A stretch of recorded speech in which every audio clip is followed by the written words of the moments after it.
नमस्कार। गार्डनिंग की पाठशाला का भाग 10 आप सभी का एक बार फिर से हार्दिक स्वागत करता है।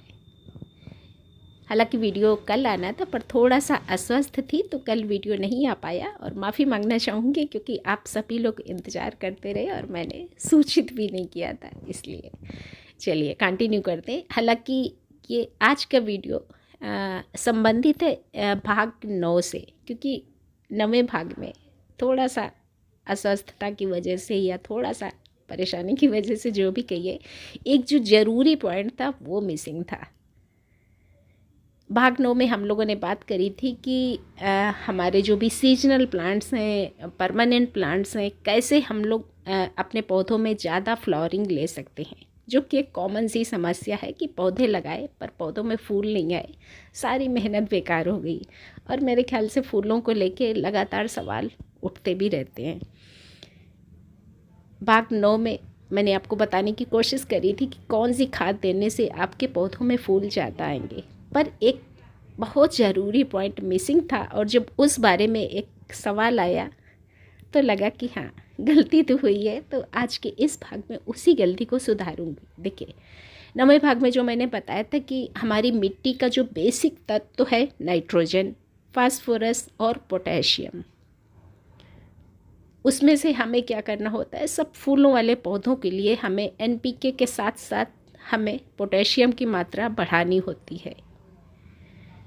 पर अभी जब कल एक सवाल आया कि सब कुछ करके देख लिया पर फिर भी फूल नहीं आए, और ये समस्या आज नहीं, ये समस्या पहले भी कई बार उभर के आई है कि सब कुछ जो मैंने बताया आप सभी ने दिया। आप सभी लोग पहले से भी अवेयर है, ऐसा कुछ नहीं कि आप पहली बार सुन रहे हैं, बस सबके अपने अपने बताने के तरीके अलग अलग हैं, बाकी करते तो सब लोग वही है। तो यहाँ पर हम लोग आज चर्चा करेंगे अपनी मिट्टी के बारे में, क्योंकि जो भी पौधे लगे हैं तो पौधों को जो भी मिल रहा है, पोषक तत्व जो भी मिल रहे हैं मिट्टी से ही मिल रहे हैं ना। तो सबसे पहले तो हमें अपनी मिट्टी की पहचान करनी कि हमारी मिट्टी आखिरकार कैसी है। हमने बड़े शौक़ से पौधे तो लगा दिए, कभी फूलों के लगा दिए, कभी इंडोर लगा दिए, कभी अपना सब्जियों के लगा दिए, फलों के लगा दिए, जो भी लगाए, पर इसी उम्मीद के साथ तो लगाते हैं भाई कि फूल वाले होंगे तो ढेर सारे फूल आएंगे, सब्जियां आएंगी, फल आएंगे। और कमी कहाँ पर रह जाती, ये हमें खुद भी समझ नहीं आता। तो यही समझाने के लिए तो ये पाठशाला शुरू हुई थी।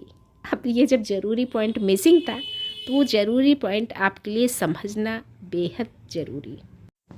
अब यहाँ पर देखिए, हम लोग बिगनर्स हैं। मैं आपसे ये भी नहीं कह रही कि आप मिट्टी का पीएच लेवल जानने की कोशिश करें, पर हाँ, थोड़ा सा अवेयर रहना आपके लिए बेहद ज़रूरी है।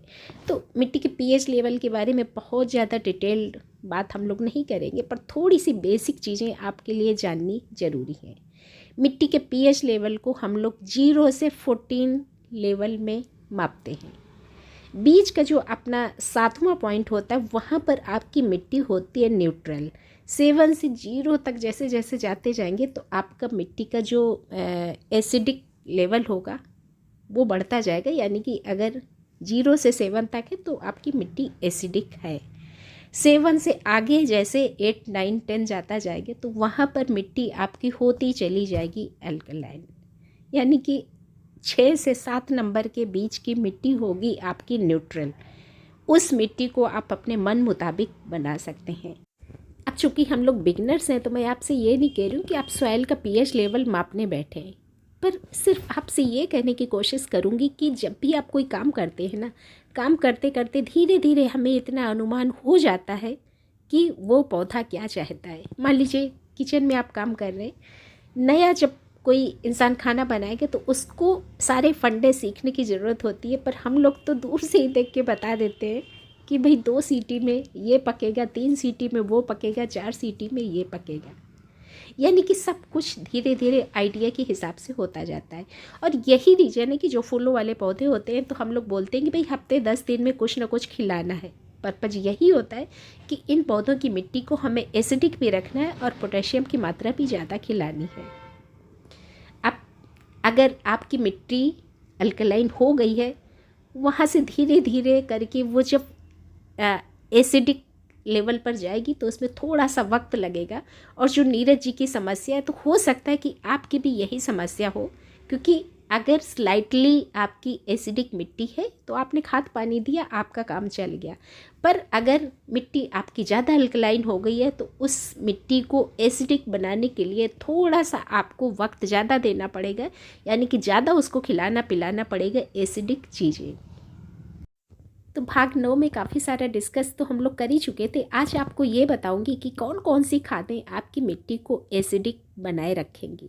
तो आपका सबसे बढ़िया एक नेचुरल तरीका होता है बारिश का पानी।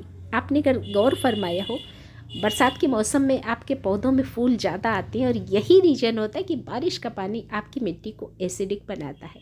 दूसरा, आप अपना जो भी किचन वेस्ट कंपोस्ट यूज करते हैं तो इसमें बहुत सारा एसिडिक लेवल बढ़ जाता है हमारी मिट्टी का। बहुत सारे ऐसे छिलके होते हैं ना, जो सिट्रिक फलों के छिलके होते हैं, आपकी मिट्टी को बनाएंगे एसिडिक। तो अगर आप किचन वेस्ट इस्तेमाल करते हैं, बारी बारी से अपनी मिट्टी में इस्तेमाल करते जाते हैं, तो आपको परेशान होने की ज़रूरत नहीं है, आपकी मिट्टी एसिडिक हो जाएगी। अगर आपको लगता है कि आपके पौधे की मिट्टी को ज़्यादा एसिडिक लेवल देने की ज़रूरत है, तो आप इन खट्टे फलों के छिलकों की अलग से खाद बना सकते हैं। आप संतरा इस्तेमाल करते हैं, मौसमी इस्तेमाल करते हैं, नींबू इस्तेमाल करते हैं, जो भी खट्टे फलों के छिलके हैं ना, इनकी खाद आप अलग से बना सकते हैं और अपने उन पौधों को दे सकते हैं जिनकी मिट्टी को एसिडिक लेवल पसंद है। खादें बनाने का तरीका तो मैं एक नहीं अनेकों शेयर कर चुकी हूँ। आपके नए चैनल जुगाड़ू बेस्टी पर भी कुछ वीडियोज मिल जाएंगे, जैसे नींबू के छिलके वगैरह से मैंने उस पर भी कुछ वीडियोज शेयर किए हुए, कुछ यहाँ पर मिल जाएंगे। तो मेरे ख्याल से खाद बनाने का तरीका यहाँ बताने की ज़रूरत नहीं है। आप अपने लिक्विड या सॉलिड जो भी बनाना चाहते हैं, तो सब कुछ आपको चैनल पे मिलेगा। चैनल की प्लेलिस्ट खोलिए और कंपोस्ट की, लिक्विड फर्टिलाइज़र की 2 अलग अलग प्लेलिस्ट में आपको ढेरों खाद बनाने के तरीके मिल जाएंगे। बस यहाँ पर मैं आपको ये बताना चाहती हूँ कि इन मटेरियल से बनी खाद आपकी मिट्टी को देगी एसिडिक लेवल, जो कि आपके फूलों वाले पौधों को पसंद है। तो आपके पौधे भी खुश और आप भी खुश। बस यही एक छोटी सी कमी रह गई थी, तो वही मैं पूरी करने की कोशिश कर रही हूँ। साथ ही साथ देखिए, प्याज के छिलकों से जो खाद बनती है ना, वो भी आपके मिट्टी के एसिडिक लेवल को बढ़ाती है। बस जब भी हम खाद देते हैं ना, तो बिना सोचे समझे देते हैं। अगर आपको उसके बारे में थोड़ा सा पता होगा कि कौन सी खाद आपकी मिट्टी को एसिडिक बना रही है, कौन सी खाद आपकी मिट्टी को अल्कलाइन बना रही है, तो आपके लिए थोड़ी सी सहूलियत हो जाएगी, जो कि मकसद है अपनी इस पाठशाला का।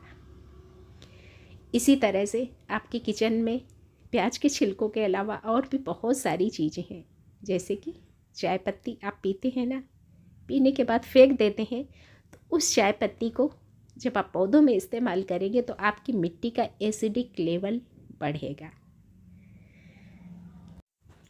और ठीक इसी तरह से कॉफ़ी होती है ना, कॉफ़ी के वेस्ट से भी एक वीडियो मैंने शेयर किया था, जो आपके पौधों की मिट्टी को एसिडिक बनाएगा।